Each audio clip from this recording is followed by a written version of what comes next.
BlazBlue has a large number of defensive options at your disposal. You don't need to know all of them to enjoy the game, but you'll be a better player once you become acquainted with them. Press the direction opposite of your opponent to block their attacks, back to block high attacks, and down back to block low ones. If you're blocking a special attack, each hit will lower your HP by a small amount, which is commonly called chip damage. Keep in mind that not all attacks can be blocked while standing. Some attacks need to be blocked low, and vice versa. So watch what your opponent is doing and react appropriately. Press A, B, or C while you're knocked down to roll and quickly get up. You can control a roll's direction with the D-pad and even perform it while you're in the air. Remember that if you're knocked down, you're still open to be hit by your opponent, so make sure you roll at the right time to avoid getting smashed. The more common term for this act of recovering is the Japanese martial arts word ukemi, which roughly translates to falling technique. You may come across that word often if you're looking stuff up online. In BlazBlue, exclamation marks will appear over you every time you're thrown normally, a green one if it's a regular throw, and a set of purple ones if you're thrown while being hit. Press B and C during that time to escape it.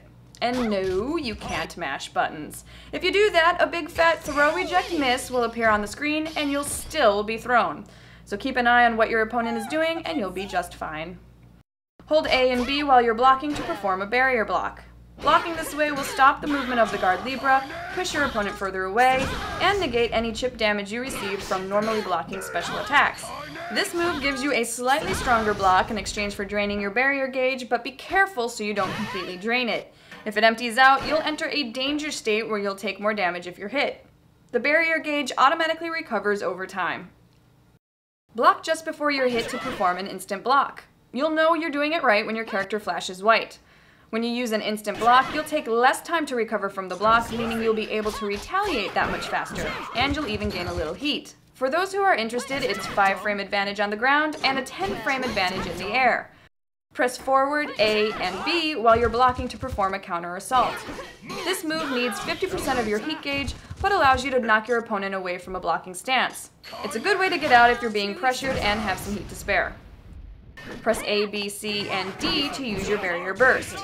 This is your last line of defense, able to knock your opponent away if you're blocking or being comboed. Once it's been used, it completely expands your barrier gauge and throws you in a danger state for the rest of the round. For those who are interested, a barrier burst activates in 8 frames with a full barrier gauge, 20 frames with 99 to 50% of the gauge, and 32 frames in 49 to 1%.